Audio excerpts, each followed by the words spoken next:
Le programme de formation des enseignants au Mali, bah, c'est le programme du PRODEC 2.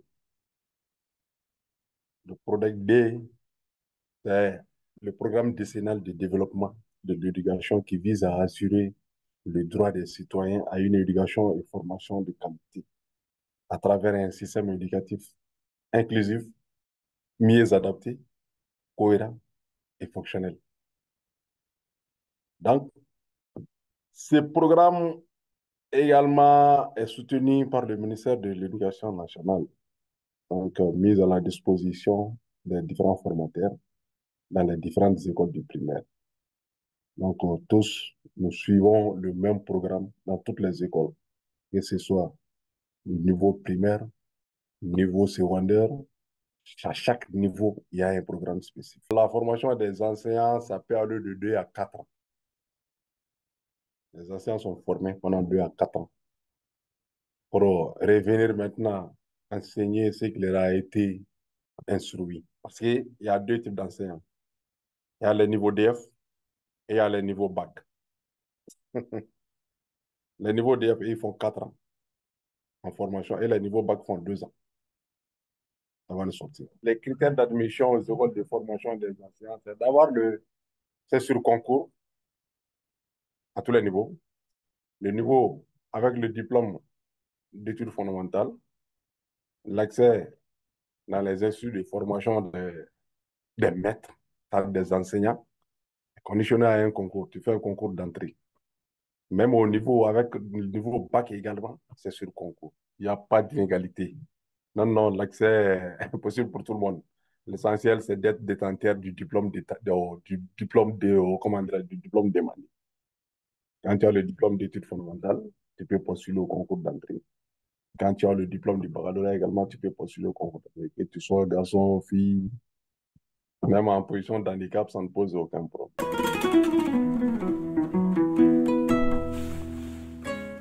Cette formation commence à être un peu caduque. C'est vu le niveau des enseignants aujourd'hui, franchement, le niveau a baissé. Et je pense qu'il est temps de changer cette formation, la manière, la méthode, non, même le système. Aujourd'hui, quand il faut accepter les deux niveaux, le niveau DF, le niveau diplôme d'études fondamentales et le niveau baccalauréat, franchement, on verra que le niveau DF, les enseignants sortent avec un niveau encore très faible pour pouvoir enseigner, pour pouvoir faire sortir certains de l'inconscience. Ce n'est pas du tout facile. Et surtout au Mali, on opte pour un enseignement de masse et non un enseignement de qualité. C'est cet enseignement de masse-là qui pose problème. Tout le monde ne peut pas avoir accès à une classe supérieure. Ça, c'est impossible. Il faut une bonne sélection. Et tel n'est pas le cas chez nous aujourd'hui. Quand tu pars dans les écoles primaires aujourd'hui, de la première année jusqu'à la 9e année, parce qu'il n'y a pas d'examen, de la première jusqu'à la 9e année. Maintenant, la sélection est faite suivant les évaluations des différents trimestres. Et il faudrait que les 50% de la classe passent pour une classe supérieure. Là, ça ne va pas du tout. C'est ça un enseignement de quantité. Ça ne peut pas donner de la qualité. C'est pourquoi j'ai dit aujourd'hui que le niveau est très bas. Les résultats sont vraiment déplorables aujourd'hui. Vraiment déplorables. Parce qu'il faudra être muni d'un certain bagage intellectuel pour pouvoir enseigner, pour pouvoir mieux enseigner, pour pouvoir mieux éclairer les apprenants que tu as sous la main. Mais si se trouve que toi, en tant qu'informateur, toi-même, tu fais ressortir certaines défaillances, tu peux vraiment pas mettre ceux-là qui sont sous ta direction, tu peux pas du tout les mettre sur le droit chemin. Il serait très difficile de faire passer le message que tu as. Il serait très difficile pour tes apprenants de mieux te comprendre. Surtout de comprendre ce que tu dis. Très difficile. C'est pourquoi je dis qu'aujourd'hui, avec le niveau d'EF, quand tu pars dans les écoles de formation des enseignants, après les 4 ans, franchement, c'est pas facile. Bah, c'est pas du tout facile. Tu reviens avec un niveau aussi faible pour pouvoir enseigner. Très faible. Là, tu ne peux pas avoir un bon résultat. On ne peut même pas compter sur un bon résultat Parce que le formateur même n'est pas de qualité.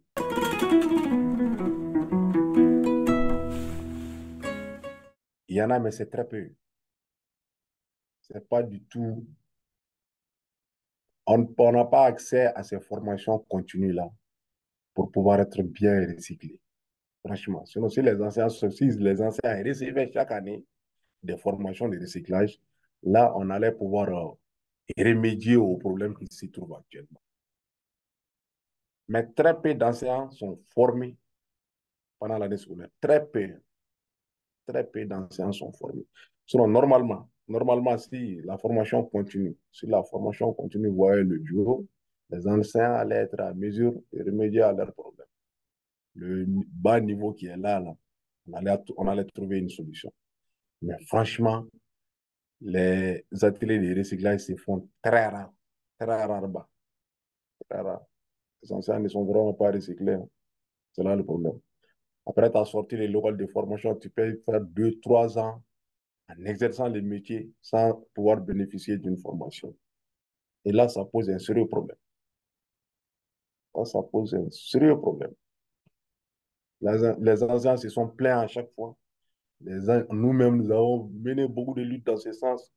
Malheureusement, ce n'est pas du tout facile.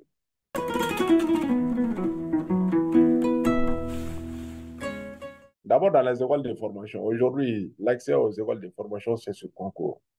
N'empêche. Mais au lieu d'autoriser des diplômes pour l'accès aux écoles de formation, il faut enlever le niveau diplôme d'études fondamentales. Le niveau D, il faut enlever ça. Il faut carrément supprimer ça. Maintenant, accepter ceux-là qui ont leur diplôme de baccalauréat. C'est maintenant, les enfants, ils arrivent au niveau bac en étant encore inconscients. Les enfants de 16, 17 ans, ce sont eux qui font le bac aujourd'hui au Mali. Ils sont très jeunes, ils n'ont aucune conscience de ce qui leur attend. Selon le DF, là, ça, c'est à 14 ans. À 14 ans, s'il faut accéder dans une école de formation, ou c'est après 4 ans que toi-même tu l'as sorti. Maintenant, à 17 ans, tu vas te retrouver devant des élèves. À 17 ans, s'il faut que toi-même tu te retrouves devant des élèves pour leur enseigner encore. Maintenant, il faut amener l'accès aux écoles de formation aujourd'hui au niveau bac. Ça, c'est d'un. De deux, il faudra un peu éviter les effectifs pléthoriques dans les salles de classe. De trois, il faut chercher à ouvrir cette passerelle-là de formation continue des enseignants. Il faut que les enseignants soient formés. Il faut qu'ils soient formés. Tant que les enseignants ne sont pas formés, ils ne peuvent pas donner le meilleur d'eux-mêmes. Ça, c'est possible. Il faut inculquer cette pédagogie-là à chacun d'entre nous. Il faut montrer aux enseignants, il faut les dire, hein, bah, les gens manquent un peu de vocation. Les gens manquent un peu de vocation. Il faut aimer ce que tu fais pour pouvoir donner le meilleur de toi-même. Mais beaucoup viennent seulement pour l'argent. Ça, il faut mettre ça de côté. Quand on opte pour un métier, on est censé donner le meilleur de soi-même. On est censé, surtout un enseignant. Tu es un enseignant. Quand tu optes pour l'enseignement, tu ne viens pas pour être riche, hein. Non, non. On ne vient pas dans l'enseignement pour être riche. C'est un métier noble. Tu viens pour former. Et ce n'est pas en formant qu'il faudrait déformer. Ça, c'est pas bon. Il faut former pour le vrai sens du mot former.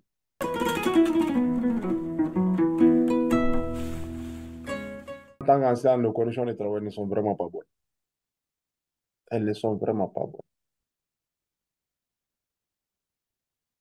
D'un, nous avons un problème d'infrastructure. De deux, nous avons un problème de matériel didactique. Et de trois, nous ne nous sentons pas vraiment en sécurité. Nous ne sommes vraiment pas en sécurité. Ça, c'est des situations qu'il faut chercher à remédier le plus vite possible pour pouvoir mettre les gens à l'aise. Bon, le côté salaire, ça, on ne va pas en parler. Voilà, c'est pas du tout facile. Ce n'est vraiment pas facile. Quand même, nous avons des primes de logement ajoutées au salaire. Euh, il y a aussi des primes de zone. Mais tout ça, là, bah, c'est des sommes insignifiantes. Quand tu prends l'enseignant malien aujourd'hui, les primes de logement que nous percevons, ça ne peut vraiment pas loger quelqu'un. Ça, il faut le dire. Au lieu que l'État construise des logements pour les enseignants, non, tel dépend des cas. On nous octroie des primes de logement et des primes qui ne peuvent pas prendre vraiment pas qui ne peuvent vraiment pas prendre des logements confortables. Quand tu donnes 40 000 francs, quelqu'un comme prime de logement, 20 000 francs, quelqu'un comme prime de logement, 20 000 francs, ça peut prendre quel logement? C'est pas facile. Avec quelqu'un qui se retrouve avec une famille de 7, 8 personnes, si tu dois prendre un logement de 20 000 francs, ou si tu vas mettre le reste de la famille, nous sommes très mal rémunérés. Très mal rémunérés par rapport au coût de la vie. Tu travailles, tu donnes le meilleur de toi-même, tu fournis de l'effort, tu as des charges auxquelles tu es obligé de subvenir, tu as ta petite famille à prendre en charge. Et chez nous, en Afrique, le social, s'il y a un travailleur dans la famille, tu trouves qu'il est obligé de nourrir 10, 10 bouches, sinon plus même, il a plus de 10 bouches à sa charge. C'est pas du tout facile. Quelqu'un qui travaille 24 heures par semaine, dans le mois, ça lui fait combien d'heures? S'il se trouve qu'il est encore mal rémunéré, comment ça décourage. Et des fois, c'est des salaires qui viennent même en retard. Des fois, les salaires viennent même en retard. Ça, c'est un sérieux problème. C'est des choses auxquelles il faut vraiment lutter. C'est des choses auxquelles il faut vraiment mettre fin. Il faut mettre les gens dans de bonnes conditions pour qu'ils puissent donner le meilleur d'eux-mêmes. Il faut mettre les gens dans de bonnes conditions pour qu'ils puissent se sentir à l'aise. Nous bénéficions de l'assurance maladie obligatoire. Nous bénéficions de ça. Mais même là, bah, c'est pas facile. Les prestations ne sont pas du tout faciles. Même là, toi, tu as l'amour.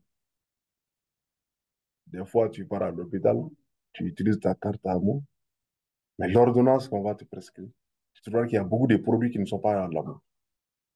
Ça pose encore un autre problème.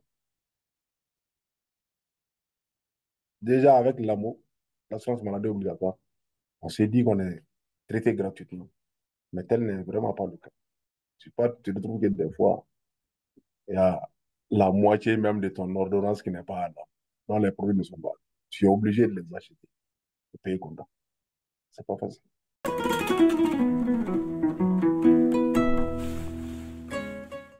Avec le manque de ressources, c'est pas facile. Donc, nous enseignons 24 heures par semaine. Ça, c'est au niveau second cycle, de la septième année à la neuvième année. Niveau primaire, ça, c'est, ils enseignent 36 heures par semaine, donc 6 heures par jour. Au niveau second cycle, maintenant, nous enseignons 24 heures par semaine. 24 heures par semaine. Ouais, un peu ce que ça fait. Et dans ces conditions, si toi, tu viens à l'école, tu as encore un effectif pléthorique.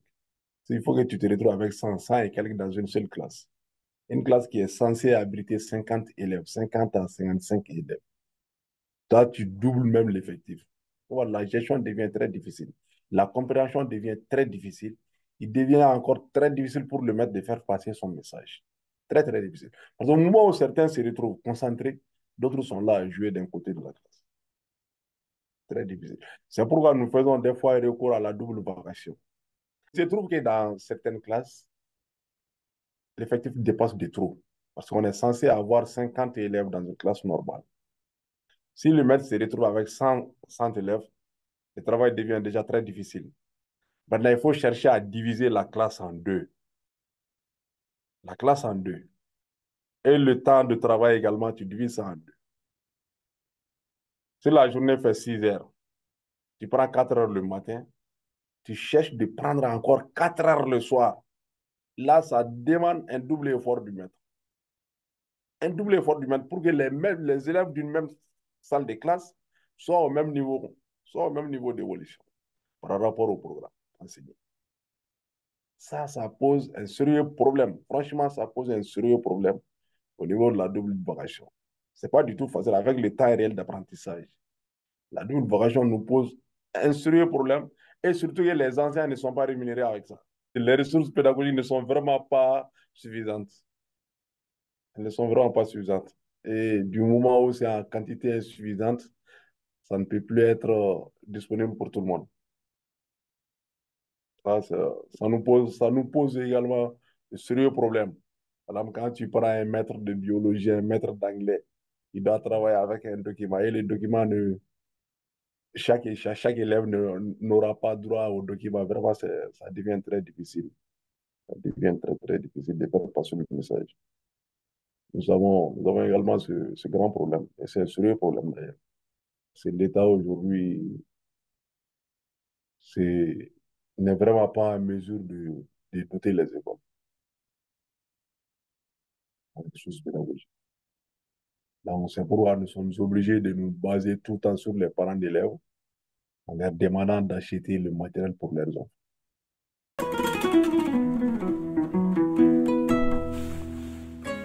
L'enseignement public au Mali, je dirais que cette nouvelle technologie-là ne joue absolument aucun rôle. Aucun rôle.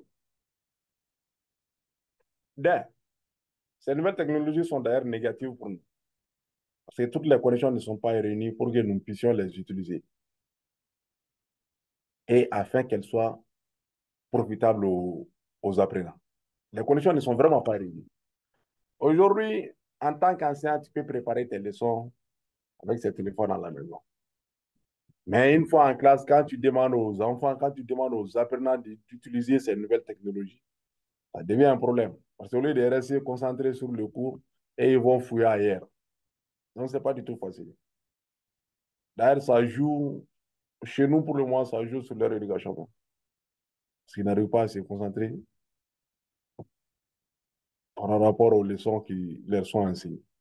Ils n'arrivent vraiment pas à se concentrer. Au lieu de faire des recherches sur les leçons qui leur sont enseignées en classe, non, c'est tout à fait le contraire. C'est pourquoi nous, pour le moment, nous cherchons même à interdire ces nouvelles technologies dans nos classes pour que les enfants puissent rester concentrés.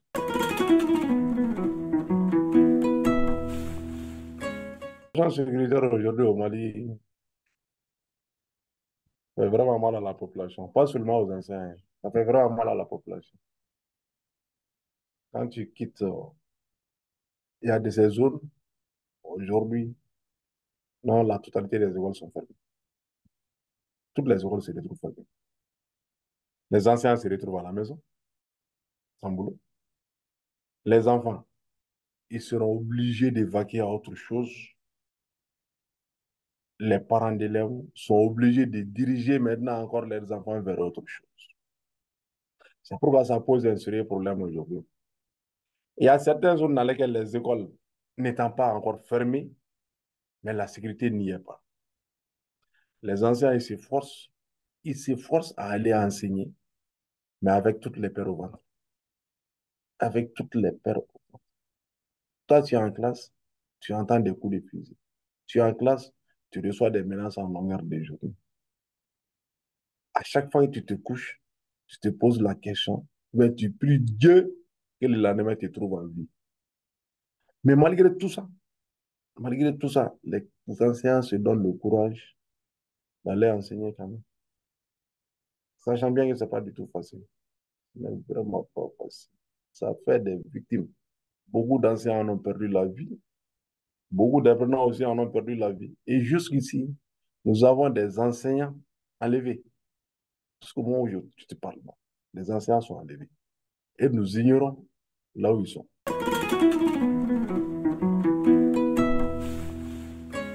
Il ne faudrait pas que l'enseignant reste à être comment dirais, cette personne toujours mal vue de la société.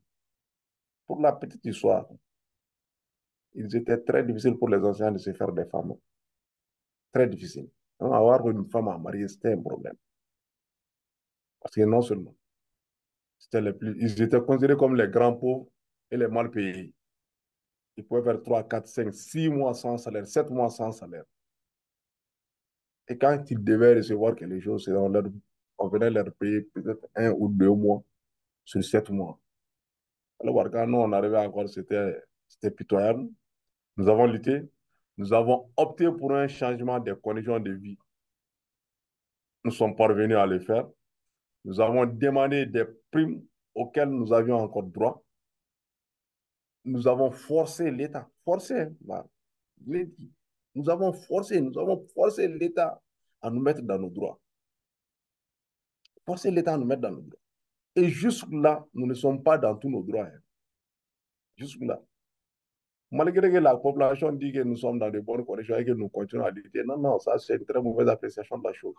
Quand les anciens luttent, c'est pour les enfants.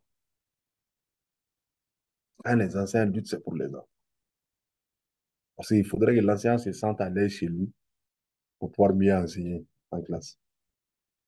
Il faudrait que l'enseignant soit bien habillé, bien propre devant ses élèves pour qu'ils, comment dirais-je, pour qu'ils reçoivent ce respect-là vis-à-vis d'eux. Il faudrait que l'enseignant se fasse respecter dans la société.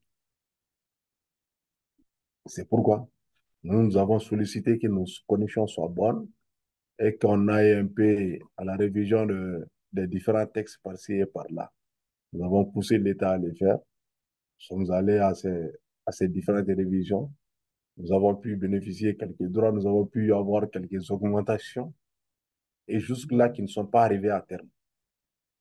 Mais quand même, nous avons reçu des petites augmentations par-ci et par-là.